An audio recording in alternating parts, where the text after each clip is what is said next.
Follow-up is not a task, it's a system. Today we talk about follow-up as a strategy.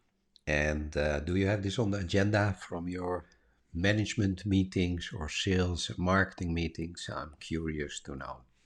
So welcome to this new episode from Revenue Emotion. My name is Erwin de Wert and let's look at follow-up. And you know what they say, the headache is in the front end and the money is in the back end. And follow-up is all about the back end. Let's look at it. The traditional approach, however, is doing a lot of activity, if discussed. In many situations, not even discussed. But when it is discussed, then we think, okay, we just need to try harder, right? Probably you recognize this from the discussions that you have in your team. But in my opinion, if you focus on discipline, it's a strategy for failure. And the reason is actually that you should. It's not needed to rely on things like discipline from individual people because that really change from person to person, and the priorities can be different. Memory can fail, and you see sometimes, okay, let's do that. We agree for doing things, so that means we focus on activity, what not automatically mean there is momentum. And good news also for the people that do the follow-up, so the sales development reps or sales or anybody that is involved in follow-up. It can be much more easy and it is not all down to you. Do have a lot of activities in your agenda, and let's look at it. First of all, we need to understand how important it is. Like I said, the money is in the back end, but that's really true. So there has been done all kind of research around these kind of topics, and what becomes clear is that 35 to 50% of deals go to the first responder. So in other words, to the person that responds the quickest to something.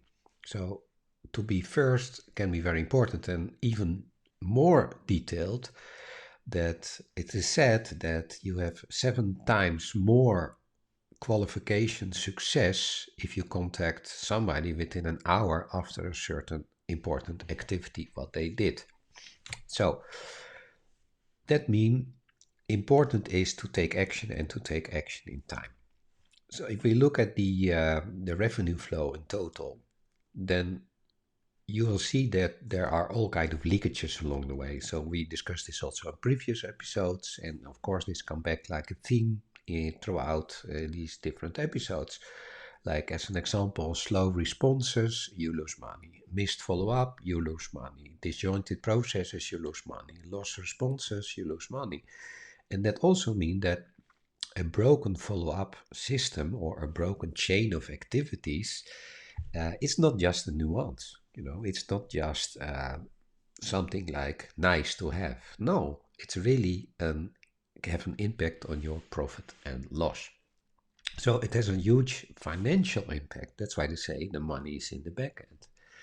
It's really a distortion to your forecast if this is not really organized well. But also the customer acquisition cost really increase, of course, when you have these leaks somewhere along the line, and that's logic. And your win rates will also be influenced by this process.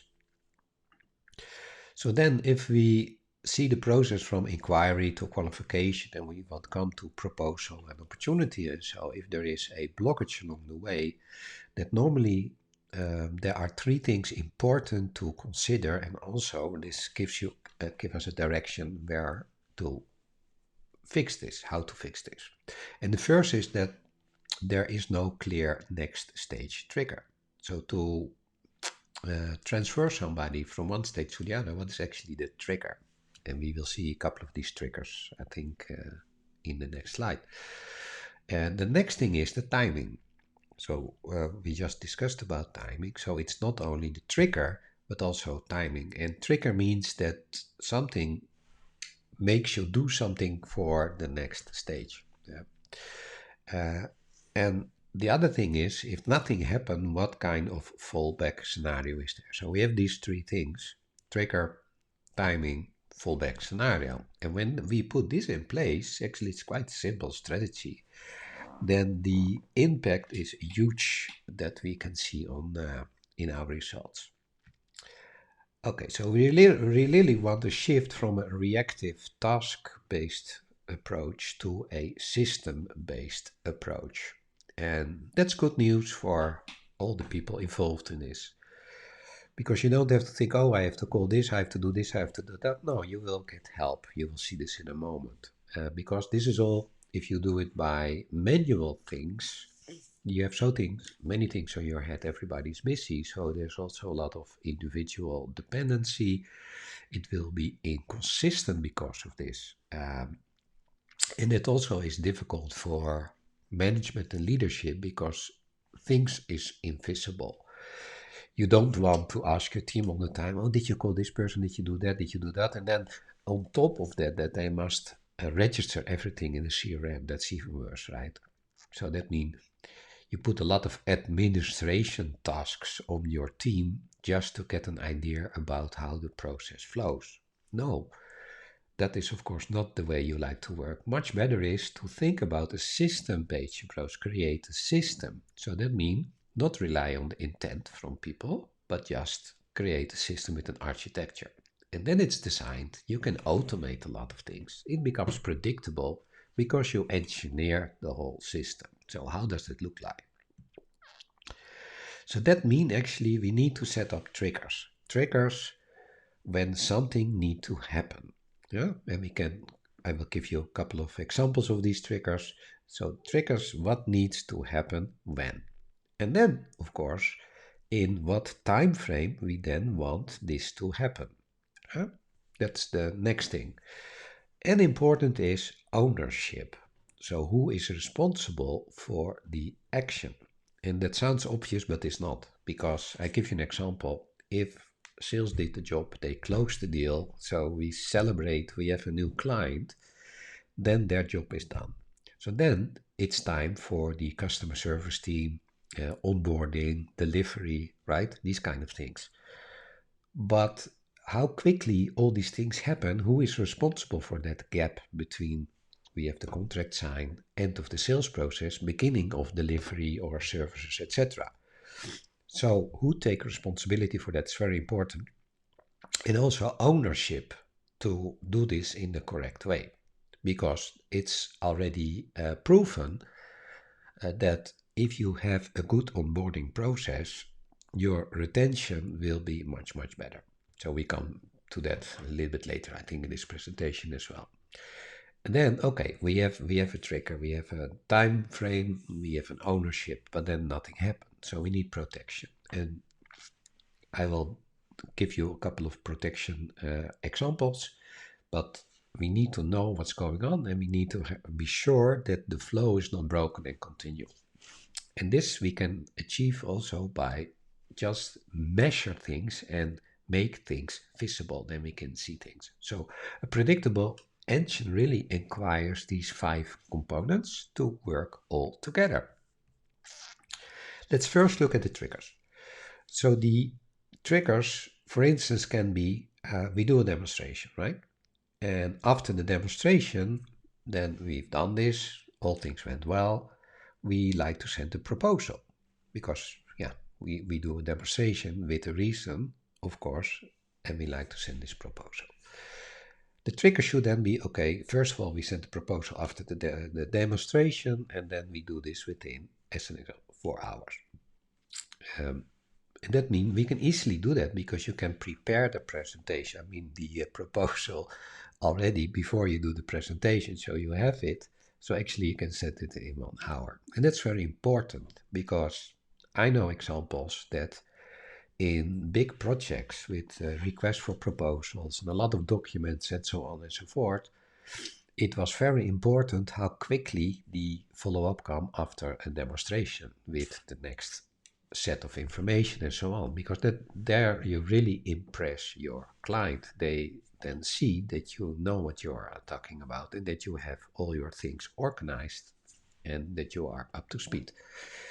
So another trigger can be, for instance, when somebody view an important document like a contract. to follow up, of course, it makes sense if somebody just busy with this, then you can ask or answer questions, or you can just interact with somebody. Somebody's working on that. So that really makes sense. And it's really possible because when somebody interact with your document, you can set up a system that you receive this trigger. And of course, it's not sending by the post, but in electronic ways, you can do many things like that. If you then follow up, somebody's fresh and they understand that. So, of course, you will not say, hey, I just see that you read my contract. How are you? What do you think about it? No, but you can quite quickly, after you see that they do this, you receive a message from this, that they review your contract. You can just almost like contact them and respond to see if you can help them and to have this engagement. And that really is helpful. It's all about how to work together and have this engagement, right? Okay, then another trigger, that's an interesting one. That is when nothing happened, right? So, and you don't see this really often. That is if a client or a prospect or an opportunity not take any action for, let's say, 30 days, then it is very helpful to have a trigger that help you to take the next actions. For instance, to start a re-engagement sequence. And in most cases, I rarely see that there are these kind of triggers when somebody not do anything. And that means they sit just there. And the normal response is that the vendor party, the company itself, they also not do anything. So client don't do anything, we do not do anything, and then nothing happens. So, but if we have this timer, like, okay, there is a time period that nothing happens, so we should take action in a re-engagement, that really makes sense. This way, if you set up these kind of triggers, then follow-up really becomes predictable. You design it. We also spoke about this protection layer. What does it mean? That really means to enforce the activities. As an example, we have a new lead. According to the lead qualification standards, we discussed this in a previous episode. So according to the lead qualification standards, we generate the lead and we allocate it to the right salesperson. And then, of course, it's important to take the next action by the person that do the follow-up, as an example, within the first 24 hours. And we just seen in the beginning, the quicker you do it, the better. If you are the first or you do this quick, then it's very helpful in your total success rate. So that means we send this and then we start measuring as soon as the lead is delivered, 24 hours. But if that not happen, then we move to level 1. And level 2, the first one is assigning to the owner. That is already, of course, a big thing, because many times it's a real hassle if there is a marketing lead to bring it to sales and to have this to the right person on time with all the information, so the full package of information. So that's the first level, and that already there you win so much if you organize this, and it's not difficult to organize. The second layer is if nothing happened, that there come a simple reminder to the person, hey, I allocated the lead and please take action because we have this lead. And then if that still not happen, so that is a timer thing, then we would like to reassign it. And what you can think of a system is that leads that are assigned to people, that after a certain time has then passed, that the lead automatically come back and come in the lead pool to be allocated to another person. And there is even a system, they call this the shark pool, where is a pool with all these leads that come back and everybody can pick the lead what they want. So you can or reassign it or people do it themselves. Anyway, so that's important to have this escalation mechanism in place, because then you know for sure that it not sits on one person who is not capable. Maybe the person is on holiday or maybe too busy with other things, whatever kind of reason. It's important that we organize the progression. And this way we can do that. If still nothing happened, then we can let it fall back to a marketing re-engagement loop. And this way, it means there's always some sort of engagement and progression. And if it is not like on a personal level, then we have it from a marketing point of view. But it's even better than doing nothing. So, and you see, this really helps to enforce this whole process, to remind people, to support them, and that you not all have to think about all these things yourself all the time. This also has an impact on the way we report on things. Like traditionally, of course, we have a report like how many calls we do, how many activities, so really activity-based reporting. And in a way that makes sense because I know examples that it's interesting. So I worked with a lot of channels and salespeople in channels, and we wanted to do them better. So we had two mechanisms for that. We organized all kind of activities, and we did also training, so to make them, let's say, better salespeople. And what do you think was the most effective? Well, that was the activity level.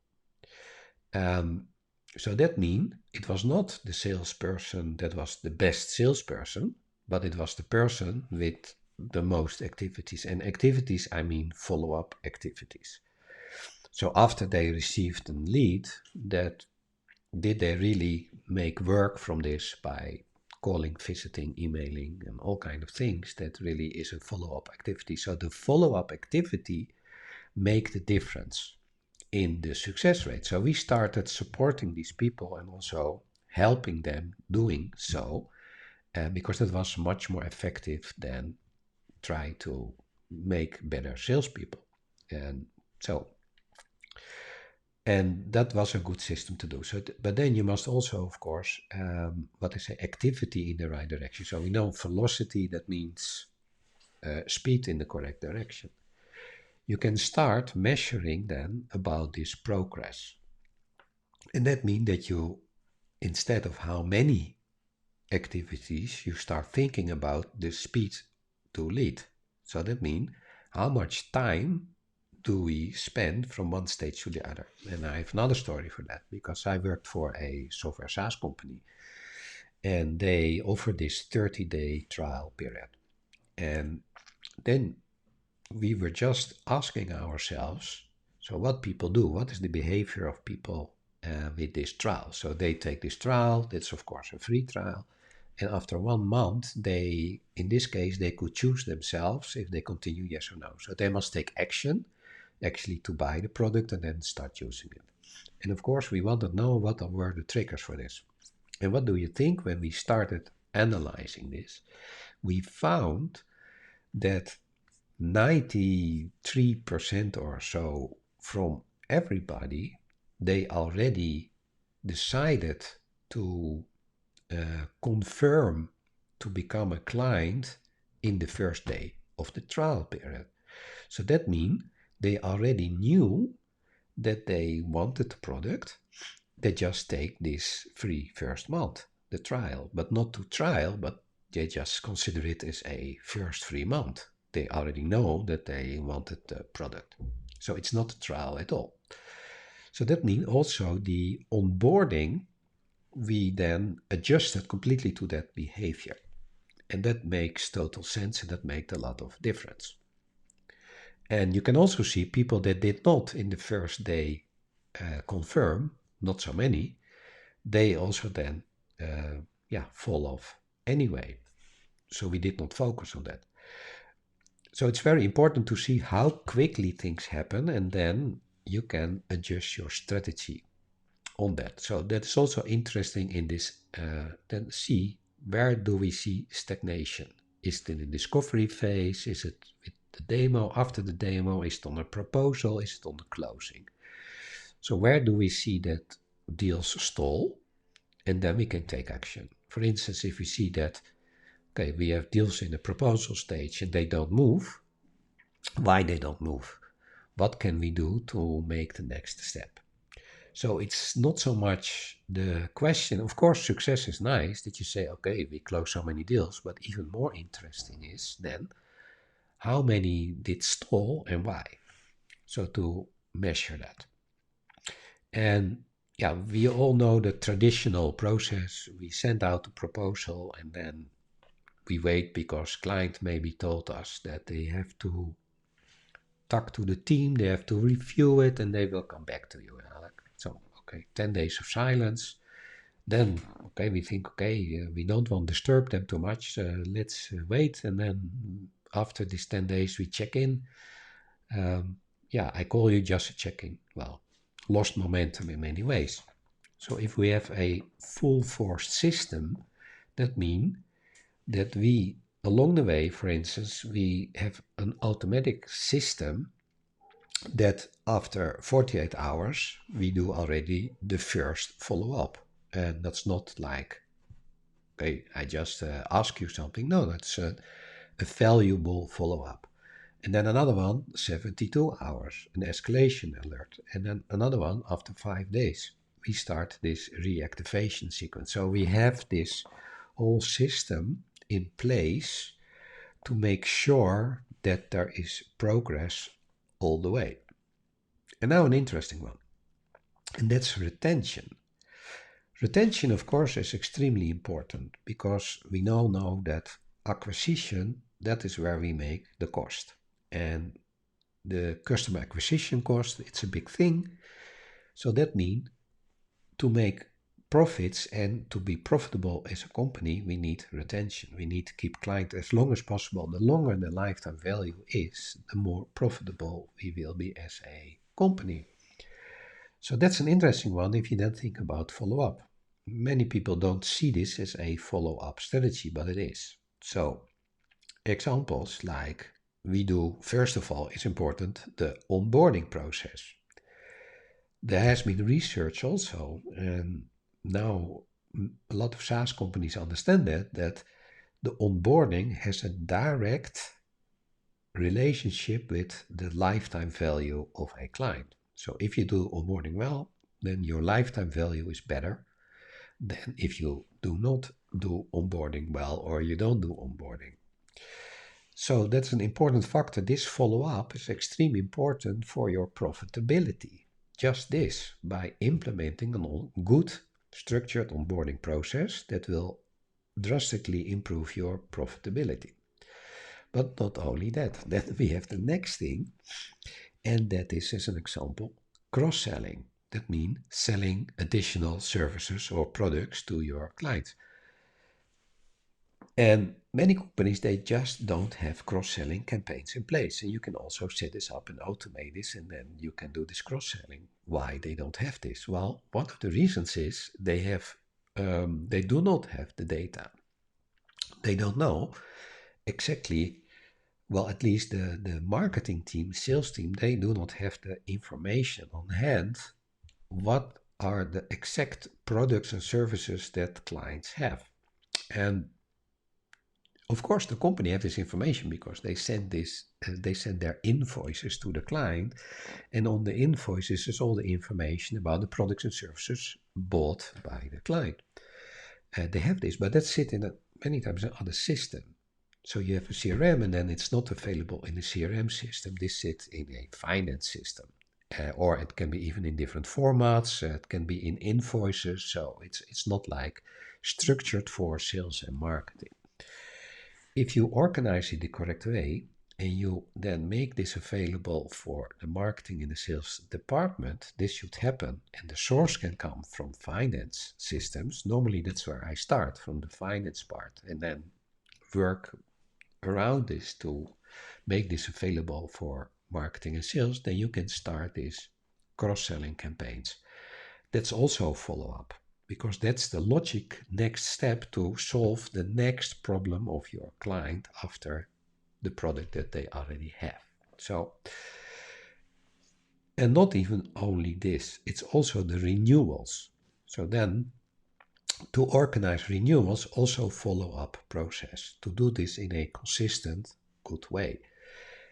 To renew people, you need to engagement with them, and that's a challenge for many companies because that means over however long time you need a consistent engagement with your current client base, and you cannot all the time visit them. And it's salespeople not interested in that because it's not giving so much new revenue. It's like retaining what you have.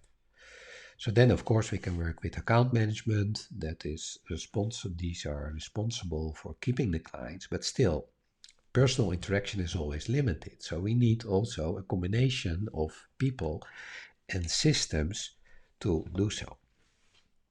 And organize this engagement, what is also a follow-up. So now you understand, I think, more and more and more that the money is in the back end. Because with all these things, with upsells, renewals, uh, all these things, if that is organized well, that are very important factors for your revenue and profitability. So that means companies that really have this that win in a long term, they are not better in closing new leads. They are very good in, let's say, the organization of the entire life cycle, especially also to keep everything. So one of the first things I do when I come to a company is then check where this after the sales, how this is organized and where there are leaking processes. And by working on those, you see already that your revenue and profitability improves drastically. Well, you don't have to do these things all by yourself. That's the good news. So you can fuel it with automation and, of course, with AI. That means AI is the intelligence. So you can see the patterns. Like I say, that's what we did with AI to find out what people do after when they do a demonstration. Do they have this free trial period and how they use this free trial? So that is done by AI. Also, if people decided to quit using your product or service, so you can do all kind of pattern detections that help you to set up your correct strategy. And the same with scoring and set triggers, so behavioral triggers, all these kind of things. All you can automate, and that really helps your team, sales and marketing, to make life much more easier. So the strength is that the system will then help you with all these triggers, and also that makes clear who then need to do the next thing. So where in the whole flow needs to take action and who's responsible for that. All right, so transforming to this revenue flow, that means that you not want to rely only on individual based memory that somebody think, okay, I have to do this or that. No. And of course, you will not ask your colleagues, did you call this back or did you do this activity? That's annoying. You can better think and start thinking about the velocity stages and have reports about velocity stages and think about what are the stalled stages and how can we fix that. So that's a strategic discussion. It's not an operational discussion. And if something not work, you will redesign the trigger, right? If people not respond to it or too slow, you can redesign it. So the point is here that we make a shift from we don't blame the people and the team to do things differently. We just set up a strategy with a architecture, a systematic approach. Okay, so let's start and do a little diagnostic about your revenue emotion. So let's look at a couple of questions that we have and see how you are doing with this. So the first is, do you have a defined response time standard for every stage from lead to sales, from sales to delivery? Do you have this defined? The next is escalation automatic when something is missed? Or is this a manual process? Yeah.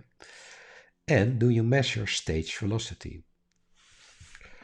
And finally, is follow-up integrated across the full life cycle? So follow-up is traditionally seen as a sales follow-up, but here we have follow-up, what we've seen in every stage is a form of follow-up, also in retention, also in onboarding, etc.